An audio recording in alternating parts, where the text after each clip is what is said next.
Good morning. Thank you for joining me. We have a fascinating study this week, and we start today in chapter 1 of the book of Jonah. My question to you is, can you find the book of Jonah? Can I confess something? I had to sneak a look into the index. I knew he was in the minor prophets, and I thought he came right after Daniel, and I found he didn't. So if you haven't found him, he's in the middle of the 12. And on my Bible, he's page 857, but that may not be true for you. Can you find him? Well, this is a fascinating story. And we start off in verse 1 and 2. The word of the Lord came to Jonah, "Go to the great city of Nineveh and preach against it, because its wickedness has come up before me." But Jonah ran away from the Lord and headed for Tarshish. He went down to Joppa, and there he found a ship bound for that port, and paying the fare, he went aboard and sailed for Tarshish to flee from the Lord. Now you have to get a little history here before we get too far ahead. Nineveh was the head city of the Assyrians, and the Assyrians were a violent type of warrior. They were just taking over the Middle East, and they were doing it in a terrible way. And Jonah knew, along with all the rest of the Jews, that sooner or later Assyria would attack them. And he was scared stiff, and he hated the Assyrians. And when God said, "Go and preach to Nineveh," he knew exactly what he was going to do. He headed in exactly the opposite direction. He was to go east, so he traveled west. Now straight away he missed something. Friend, you cannot run away from God. And if the Lord your God is already talking to you and trying to get you to do something, don't start heading in the wrong direction.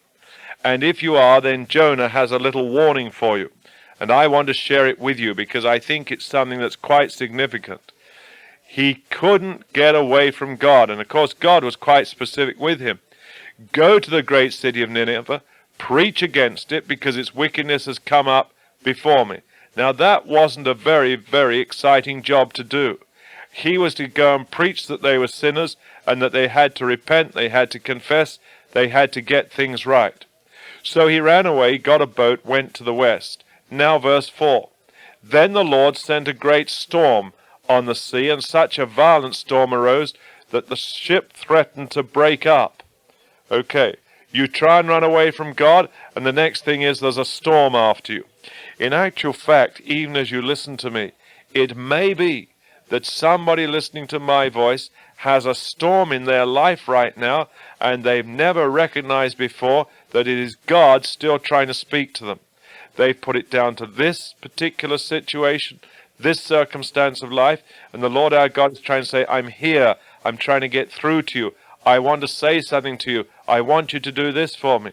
Now, I am not saying that everybody who's listening to me who has a storm in their life is in that situation. But it may well be that some of you are. Friend, you can't get away from God. If there's a storm in your life, stop a minute. Spend time in the presence of the Lord and check in with Him and say, "Lord, is there anything in my life at this time that you're trying to say to me? Am I missing the message?" And just be quiet in His presence. It's amazing what God tells us when we listen. No wonder He says, "Be still and know that I am God." What do? We just keep moving, and then He can't get through to us. Now, on board those ships, they did certain things. Listen, verse 5. All the sailors were afraid, and each cried out to his own God, and they threw the cargo into the sea to lighten the ship. But Jonah had gone below deck, where he lay down and fell into a deep sleep. The captain went to him and said, "How can you sleep? Get up and call on your God. Maybe He'll take notice of us and we will not perish."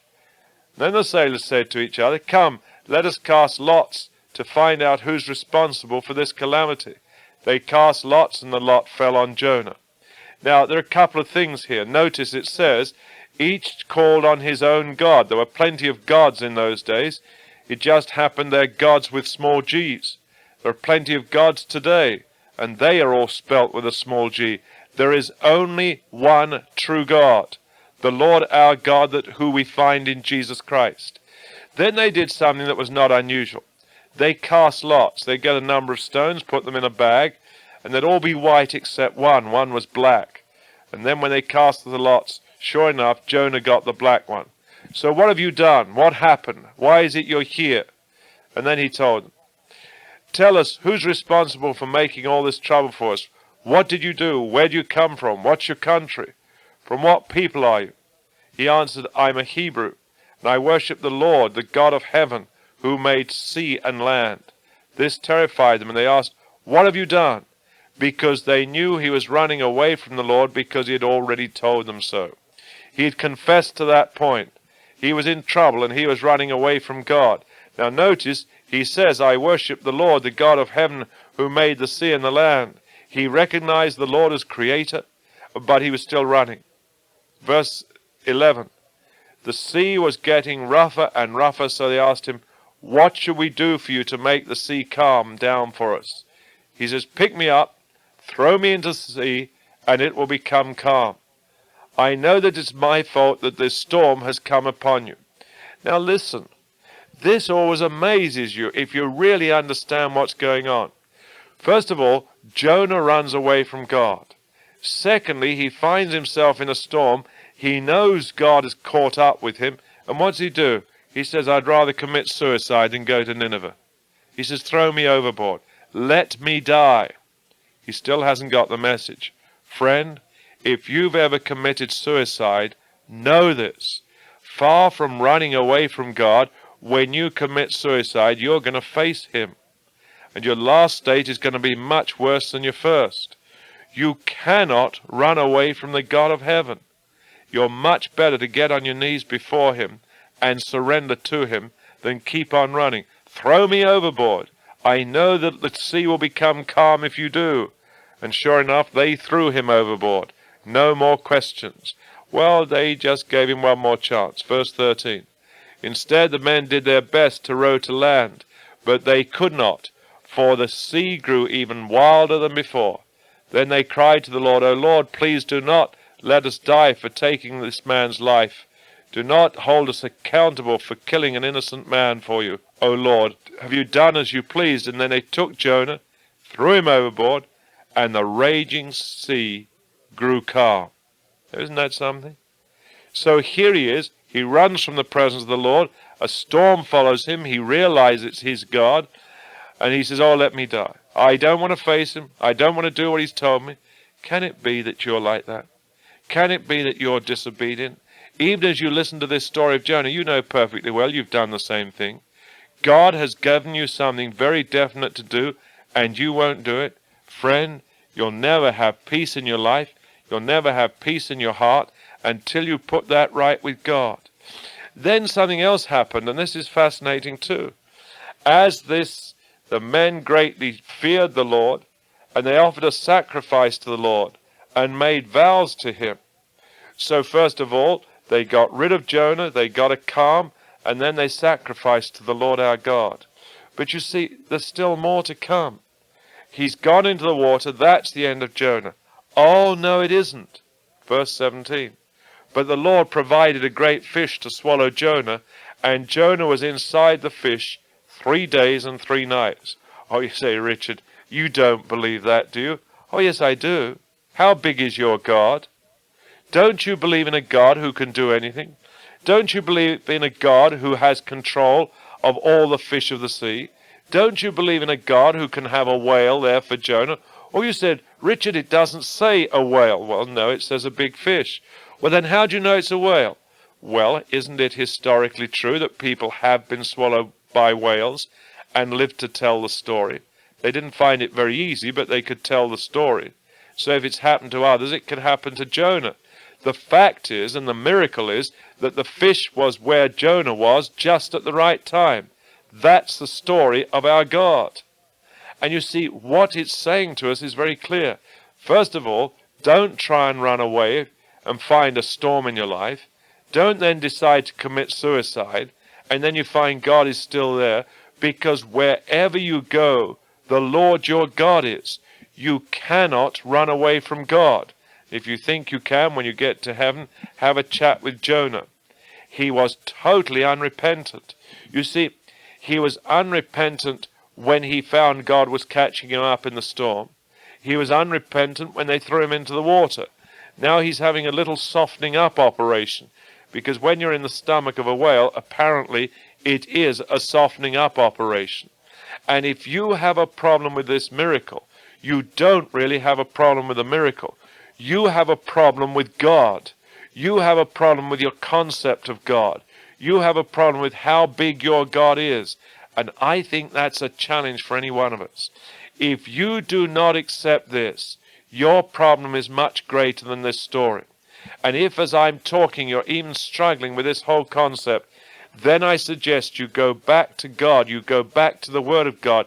You read over the Bible and let the Spirit minister to you. We have to see that the God of the Bible, the God of the Christian faith, is so great, so fantastic, so much bigger than we are, that he is the God of the impossible. And if he wants to save Jonah's life, friend, he's going to do it. And he did. The storm didn't get to Jonah's heart, so he lands in a fish.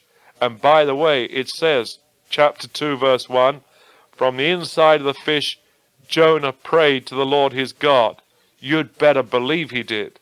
I have a feeling you would have done, and so would I. Now, the whole concept here is this. In running away from God, you can get into the storms of life. But know for certain, you can never get away from the hand of God.